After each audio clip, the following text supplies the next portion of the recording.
Olá, amados, bom dia. Professor Silvio, mais uma vez. Hoje vamos falar um pouquinho sobre biomecânica do trauma. Assunto aí que está dentro do atendimento inicial ao politrauma. Biomecânica do trauma. Alguns dos conceitos, né, que estão dentro da biomecânica do trauma. Que emergência clínica é diferente de trauma. Né? E o que é o trauma? O trauma é uma lesão aberta ou fechada, causada por uma energia ou decorrente de uma força externa. Tá? E essa energia pode ser mecânica, térmica, elétrica, por radiação. Né? E ainda dentro do contexto da biomecânica temos a cinemática do trauma, que é a física envolvida no trauma. Okay? Velocidade, peso, aceleração, desaceleração, inércia, gravidade, toda esta física está envolvida também na cinemática do trauma, bem como para entender as possíveis lesões, né? E o mecanismo do trauma, né? Qual foi o mecanismo do trauma? Uma batida, uma queda, um soterramento, né? Isto é, quando chegarmos na cena, imaginar mentalmente, né, a cena, que tipo de lesão aquela cena pode, aquele tipo de evento pode causar. Avaliação do evento, vamos avaliar o evento assim que nós chegamos no local, né? Tanto que quando nós fazemos, né, a avaliação primária, primeiro segurança da cena e biossegurança, nós temos que estar paramentado e a cena tem que estar segura. Depois a biomecânica do trauma, né? Na impressão geral da cena, veja, a biomecânica do trauma ela é o terceiro item. Né? Ela fica, antes dela é só a segurança da equipe e a biossegurança, né? O paramento. Então nós temos que avaliar o evento assim que nós chegamos. O tipo de acidente, é um capotamento, é uma batida de carro, é uma queda de aeronave, é um desmoronamento, é um ferimento por arma de fogo, é uma agressão.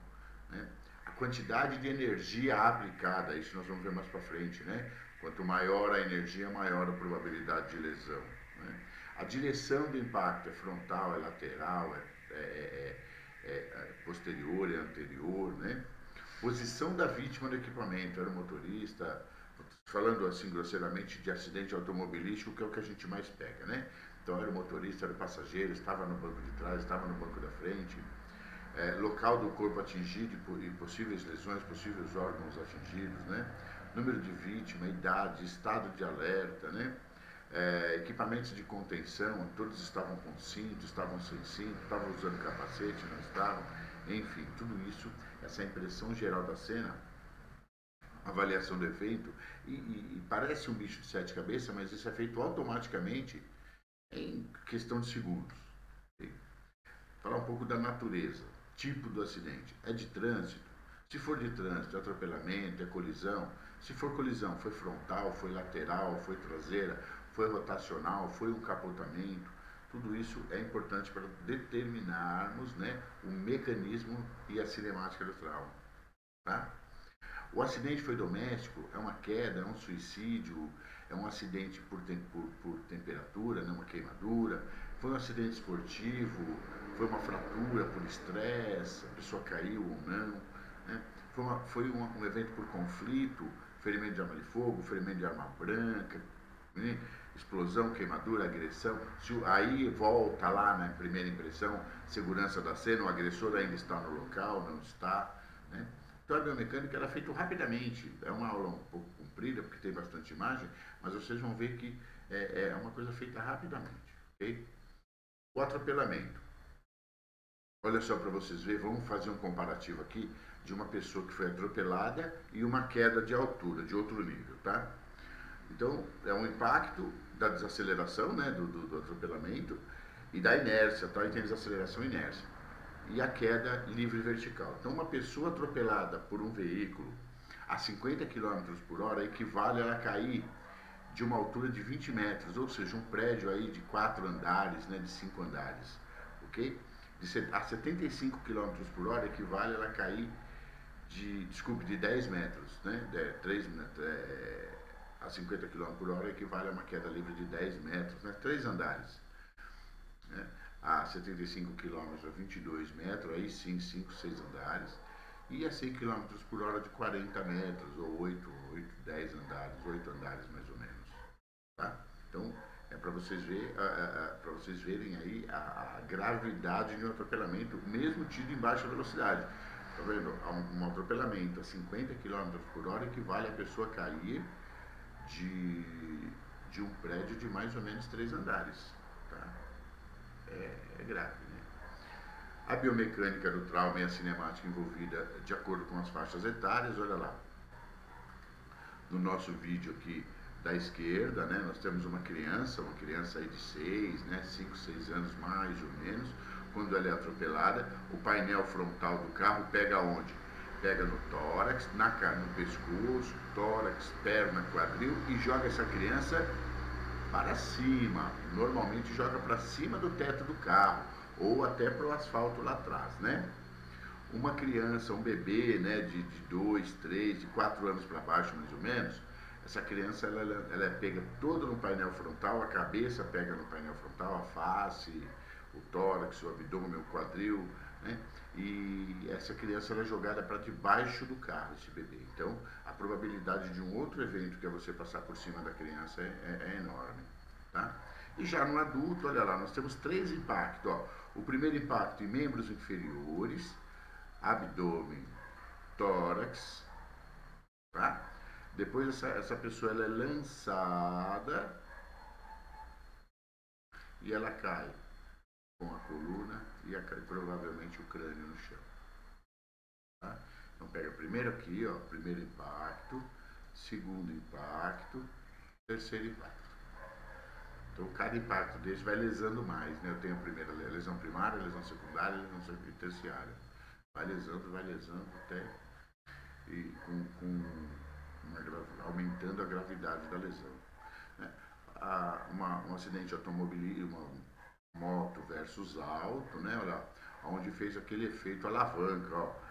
O fêmur da nossa vítima aqui, ó, é preso, é feito como uma alavanca no guidão da moto, da motocicleta, fraturando o fêmur bilateral. O que a gente chama de whiplash, né? Ou seja, lesão de chicote ou lesão de rebote, como alguns chamam, né? Olha só, nós temos aqui um automóvel que bateu, ok? Então, olha, o efeito de chicote também, né? Ó, batida de traseira, a cabeça é lançada para trás, bate no apoio e é lançada depois pela desaceleração para frente, né? Então ela faz esse movimento para trás e para frente. E olha só que interessante. Aí eu tenho uma lesão na região frontal e a hora que meu cérebro volta para trás eu faço uma outra lesão na região occipital. Olha, eu tenho 2 lesões com grande possibilidade de hemorragia intracraniana. E a curiosidade é que o nosso cérebro, o cérebro do adulto, pesa cerca de 1,5 kg, né? Ou 1.500 gramas, né? Como queiram. Tá? Mais a 100 km por hora, pasme, o cérebro passa uma batida a 100 km por hora, uma desaceleração a 100 km por hora, o cérebro é lançado à frente pesando cerca de 42 kg. Então é muito peso. Olha aí, ó, a continuação da primeira lesão lá, né? Lesão de chicote, que a gente chama, ó. Uma batida aqui na traseira, tá vendo? Ó, as setas vindo, né? Empurrou o carro, empurrou para trás. Aí a desaceleração nos empurra para trás, faz essa lesão aqui, primeira lesão, né? E depois a inércia nos manda para frente, olha só, e a gente faz a outra lesão, que é esta lesão que traz aqui, ó. Tanto a região frontal quanto a região occipital do nosso cérebro. Okay? Essa é uma outra colisão já frontal, a nossa vítima aqui sem o equipamento de contenção, sem o cinto de segurança. Então, aqui pela desaceleração, a inércia ela é lançada para frente, olha só. Ela é projetada contra o painel, né? Então, a primeira lesão que nós temos aqui é no seu membro inferior, região de joelho. Aí vai entrar a força da inércia que nós vamos ver no próximo slide, tá? Então, e outra, provavelmente aqui vai continuar vindo, olha. O corpo dele vai continuar vindo, então ele vai bater abdômen e tórax aqui no volante e muito provavelmente o crânio no para-brisa do carro. Esta é a imagem continuação da anterior, olha só para vocês verem, né? A inércia envolvida aqui. Ele bateu o carro e bateu o joelho no painel, lembra? Então, o que a inércia nos diz? Que um objeto tende a permanecer em repouso se não for aplicada uma energia nele. Porém, se você aplicar energia nele, o que acontece? Ele se desloca na mesma velocidade e massa da energia aplicada, ou seja, se eu bato 40 km por hora num objeto, esse objeto é lançado para frente a 40 km por hora, né? Parece óbvio. Então vamos lá. O joelho desse cidadão, vamos supor que ele bateu a 50. Bateu no painel aqui, ó, a 50 km por hora. Então, devolve essa energia a 50 km por hora para trás. Né? Bateu, voltou, devolveu a energia. Então, o joelho está indo para trás. Porém, o quadril dele ainda está vindo para frente também a 50 km por hora. Olha só, o que acontece? Primeira coisa, a tíbia dele, a perna dele permanece lá, presa pelo banco. Então aqui eu já tenho uma luxação aqui, ó, uma luxação tíbio-femoral, ou tíbio-femoral, né? E tenho também uma grande possibilidade, ó, de fratura de cabeça de fêmur aqui, porque o fêmur dele vai vir aqui para trás, ó, vai sair do acetábulo. Quadril para frente, fêmur para trás. Entendeu? Então essa é a cinemática do trauma. Então uma batida de frente, onde o cara prendeu o joelho no painel, provavelmente eu tenho fratura de colo de fêmur, de cabeça de fêmur, porque o fêmur saiu lá atrás do acetábulo, foi para trás, né? Enquanto o meu corpo ainda vinha para frente. A posição correta do cinto de segurança, né? Ó, de 3 pontas, né? Tem que pegar na linha do quadril a primeira e a outra passar na linha do hemitórax, tá? As colisões laterais e possíveis lesões, né? Eu tenho a lesão original nós estamos conversando aqui sobre acidente automobilístico, tá? Neste caso, olha, eu tenho as lesões originais da batida, lesão primária, né? Bateu daquele lado e eu lesionei daquele lado, né? Se eu for o motorista, no Brasil estaremos do lado esquerdo, então bateu do meu lado. Então, que lesão que eu posso ter do lado esquerdo? Eu posso ter do baço, né? Rim esquerdo, quadril esquerdo, ombro, lesão de chicote no pescoço e assim por diante. Lesão lateral no pescoço. Né? Porém, eu posso ter contralateral também. Por quê? Justamente por conta do mesmo esquema da inércia. Primeiro eu sou lançado na batida, né? pela desaceleração, eu sou lançado para cá e a inércia me devolve. Né? Então, eu posso fazer lesão desse lado, que é a lesão primária, a lesão do evento propriamente dito, e desse lado eu posso, dependendo do aparelho de contenção que eu tiver, fazer cisalhamento e romper meu fígado também. Tá bom? Então, essa é a lesão contralateral, que é chamada aqui, ó. Eu tenho impacto de um lado, essa aqui é a lesão primária, mas eu posso ter lesão na contralateral pela inércia, ou até ser lançado contra outro objeto ou parceiro, né? Se eu tiver meu cinto meio largo ou mesmo sem cinto, quando eu recebo o impacto do meu lado esquerdo, eu sou lançado para a direita. Então eu vou lesionar aí o lado esquerdo da pessoa que está ao meu lado. Okay? E me lesionar também. Os pulmões, né, tórax, muito comum na batida de tórax, como nós estamos vendo nessa imagem aqui, ó, o cidadão sem cinto de segurança também batendo o seu tórax no volante. Então a primeira lesão que nós podemos ter aqui, ó, são fraturas de vários arcos costais, fazendo aquela respiração paradoxal que a gente viu lá na respiração, né, no atendimento inicial do trauma, tá? No trauma torácico, né? Então, isso faz um pneumotórax fechado, né, lá no atendimento específico nós vamos ver como é que trata isso, tá? Esta segunda imagem, ela é muito interessante. Né? Faz aquele efeito bexiga, né? O saco cheio que a gente, né? Quem quando criança não encheu um saco e bateu para ver estourar. Você está dirigindo o seu carro ou é passageiro, não importa. Quando você percebe que você vai sofrer um sinistro, um acidente, que você vai bater o carro, o nosso sistema de defesa, o nosso arco, o nosso reflexo, nós enchermos, né, o pulmão de ar para metabolizar rápido, porque ele sabe que está vindo uma descarga adrenérgica aí que nós vamos usar bastante no nosso metabolismo, ok? Então o que a gente faz? E prende. Aí você bate o carro. Quando você bate o carro, com os alvéolos hiperinflados, porque você encheu, né, os pulmões de ar, o que acontece? Né? Neste impacto aqui, ó, o gradil torácico comprime os pulmões e os alvéolos se rompem, fazendo um pneumotórax fechado. Tá? Então é esse mecanismo de trauma aqui. Opa, perdão. É esse mecanismo de trauma aqui. Tá? Enche os alvéolos hiperinflados, estouram, né,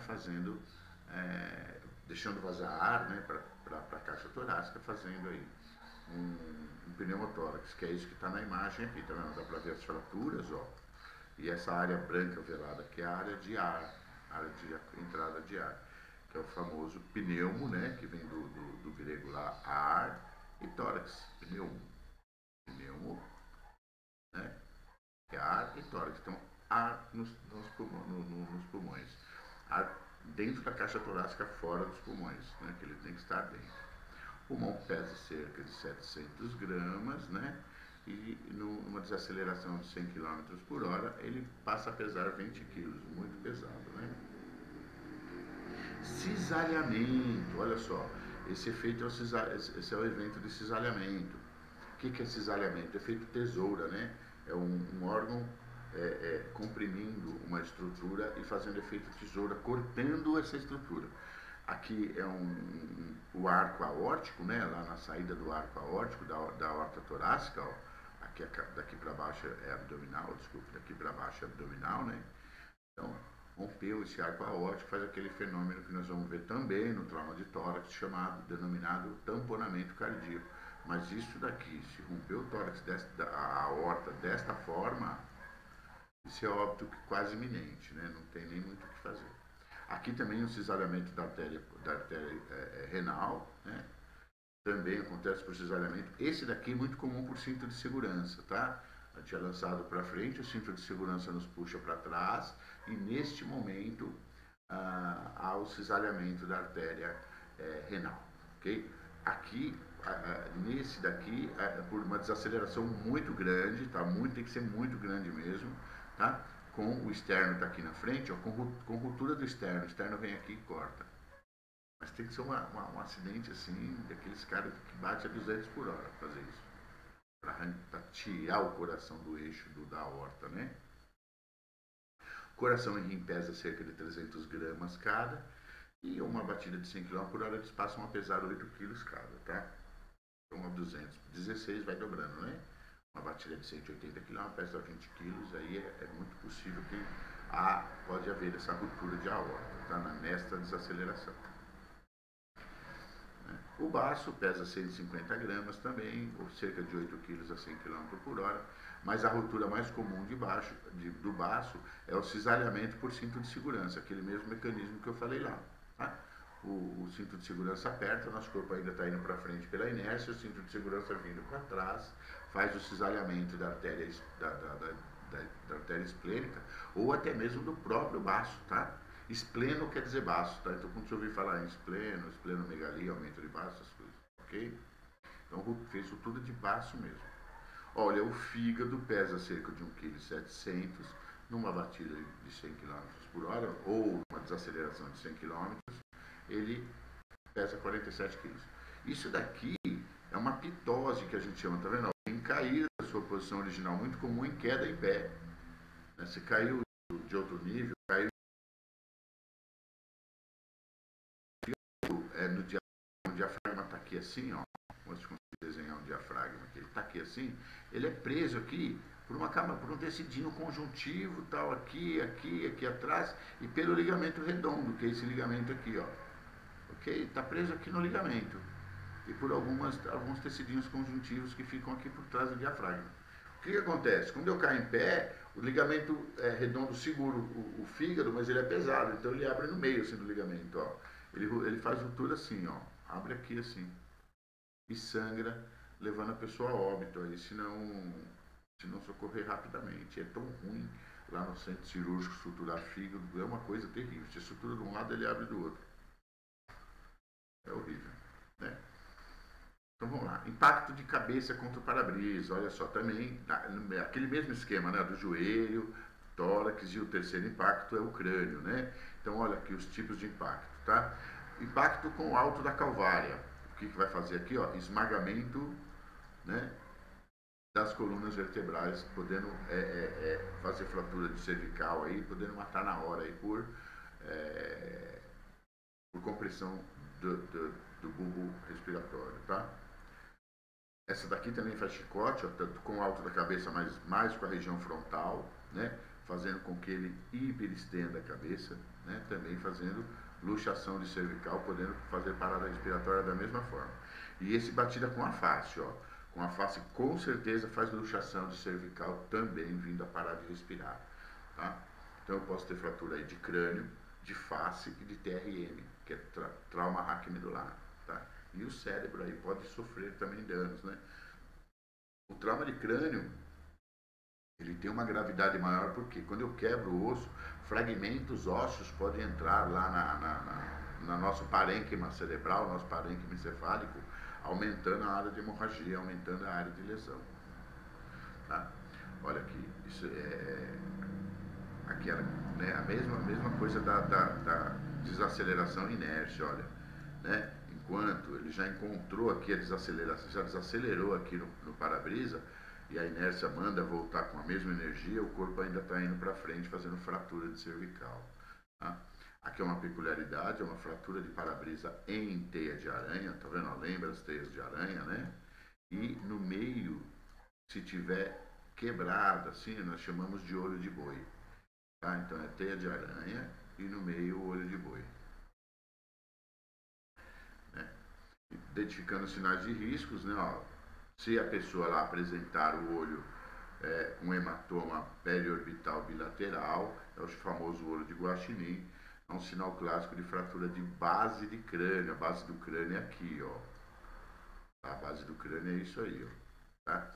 E é aquilo que eu te falei, ó, a fratura do crânio, né? A penetração de fragmentos ósseos dentro do parênquima encefálico, né? E a hemorragia. Aí o que acontece com essa hemorragia? O cérebro não tem para onde expandir, né? Tem essa massa que não deveria estar aqui, fazendo com que o cérebro aumente seu tamanho, ele enche, né?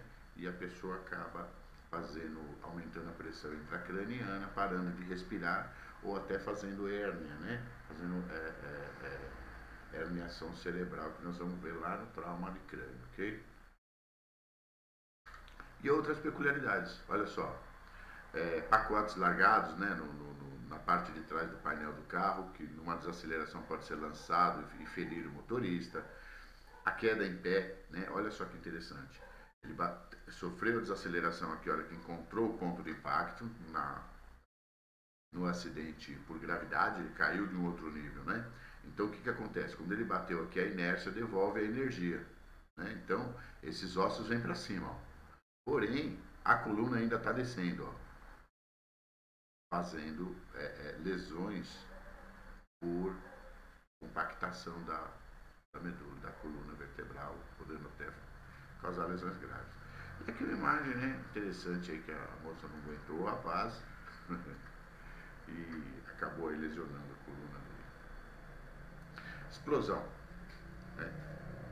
A cinemática da explosão, ela é uma coisa muito interessante, porque nós temos aí 4, né, possibilidades de lesões graves. Então vamos à primeira. Olha. A primeira força da lesão primária é a onda, tá? É a onda que o deslocamento do ar faz. Então essa onda gera um ultrassom, uma espécie de ultrassom, tá? Que todos os órgãos ocos sofrem com isso, tá? Então, ouvido, você vai sofrer uma pressão, pode romper o tímpano. Os pulmões, que está cheio de ar, também pode sofrer com essa pressão, fazer pneumotórax, né? O trato gastrointestinal pode se romper, e assim, dependendo da onda, dependendo da energia, né? A secundária é o efeito míssil. O pequenos objetos, tá vendo? Ó, são lançados contra nós, né? E como projétil mesmo, né? Pode, se for numa cozinha, vamos uma explosão ambiental por GLP. Então tudo que estiver na cozinha é lançado contra nós, que mais leve, né, do que nós é lançado contra nós. Garfo, faca, prato, garrafa, tudo que for menor do que nós é lançado contra nós. E a terciária é finalmente nós sendo um míssil, né? Então nós somos lançados contra um objeto mais pesado, possivelmente uma parede, um barranco e assim por diante.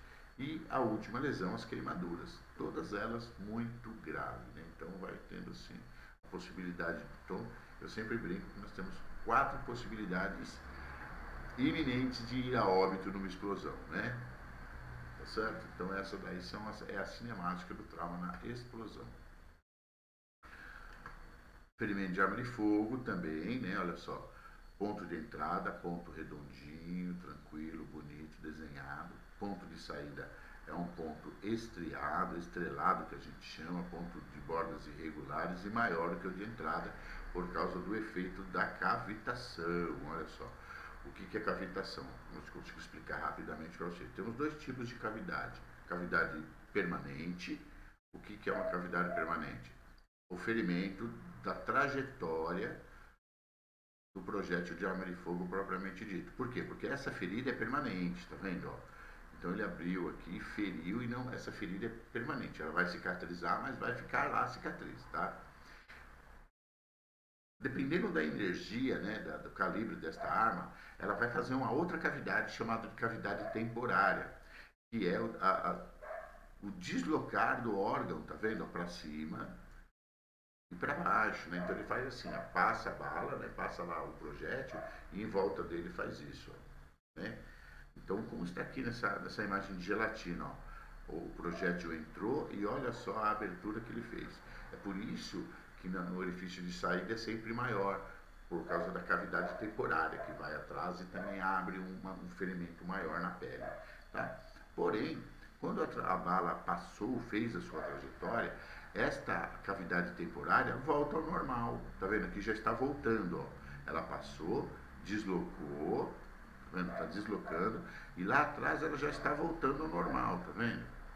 Só que essa área lesada, né? A área lesada continua lesada. Vamos supor que o cidadão sofreu um ferimento de arma de fogo no fígado. Aí passou a área da cavidade permanente, fez a ferimento ali, mas não pegou nenhuma estrutura importante, um vaso, uma veia porta, nada. Uma artéria, não pegou. Só passou ali no parênquima hepático e não pegou. Pegou vaso pequeno, tal, um sangramento que dava tempo da gente socorrer. Porém, a cavidade temporária, ela passou, pegou uma artéria, né? Só que voltou ao normal e tamponou essa artéria. Então o cidadão não está sangrando ainda. Só que ele tomou um tiro, dá tempo de andar, resolveu correr, entrar no carro e ele mesmo correr para o hospital ou tentar ser socorrido, sei lá. Ou quem socorreu ele viu que ele não estava muito grave, sentou ele. Conforme sentou, a cavidade abriu e a artéria começou a sangrar e ele acaba indo a óbito por isso, entendeu? Então, entender um pouquinho da cavidade, dos fenômenos da cavidade é importante por isso. Às vezes, no manipular a vítima, esta cavidade, que era temporária, acaba por fazer sangrar aí um vaso e a pessoa acaba sofrendo uma gravidade maior, ok? Tamponamento cardíaco, né? É um risco grandíssimo de parada cardiorrespiratória. O que é o tamponamento cardíaco? Lembra aquele cisalhamento da aorta que eu mostrei para você? Ela cisalhou aqui, né? Ó. Então ela cisalhou aqui dentro do pericárdio. Isso aqui é um saco chamado saco pericárdico, que é um saco que envolve o coração hermeticamente e não deixa... É hermético, não entra nem sai, a pressão lá dentro é contínua, tem um pouco de líquido lá para lubrificar e proteger o coração, tá? Mas ele é fechado. Então o que acontece? Se ele é um saco fechado e é um saco hermético, se sangrar algum desses vasos aqui, o que acontece? Enche essa cavidade de sangue, o sangue não sai para fora, comprime o coração, não deixa o coração bater, fazendo uma coisa chamada choque compressivo. E o coração para de bater, por isso que o risco de PCR é iminente. Então, qual que é a conduta aí? O médico vem aqui, com uma agulha aqui debaixo do externo, né? Uma agulha de grosso calibre, o gel 14 pode ser, uma seringa, tá? E vai drenar esse sangue para que o coração volte a bater até a chegada ao hospital, tá? Mas isso é conduta médica. Tá? Então olha lá, os principais sintomas, é importante a gente saber os sintomas para não comer bola, né? O indicativo do trauma no tórax, onde pega a região externa, eu tenho que desconfiar. E no clínico, aneurisma, tá? Aneurisma de aorta, infarto, pode romper uma artéria coronária e encher o pericárdio de sangue. Então, nós temos que ficar atento para os sinais, para sugerir para o médico que seja um tamponamento cardíaco para dar tempo de salvar essa vítima. Primeira coisa, redução arterial, a pressão arterial cai. Okay? Aumento da frequência respiratória e cardíaca. Então, eu faço taquipneia, né, e taquisfigmia, né, ou taquicardia. Okay? A pulsação fica paradoxal, olha só. O pulso, ele desaparece ou diminui durante a inspiração. Quando eu encho o pulmão de ar, meu pulso some. Olha que sinal legal, sinal clássico, tá? Eu encho o pulmão de ar, o pulso some. Dilatação das veias do pescoço, fica bem dilatadas, né? Eu vou até mandar uma foto para vocês de uma pessoa com uma veia dilatada, tá? Dor no tórax, queda do nível de consciência, pés e mãos frias e cianóticos, roxos, né? A falta do apetite, dificuldade de engolir, tosse e dificuldade de respirar. Mas o pulo do gato aí são dois aqui, ó. São esses dois, tá? A pulsação paradoxal e a dilatação das veias do pescoço, ou seja, a êxtase jugular, né? Ou estase jugular, como queira. Né?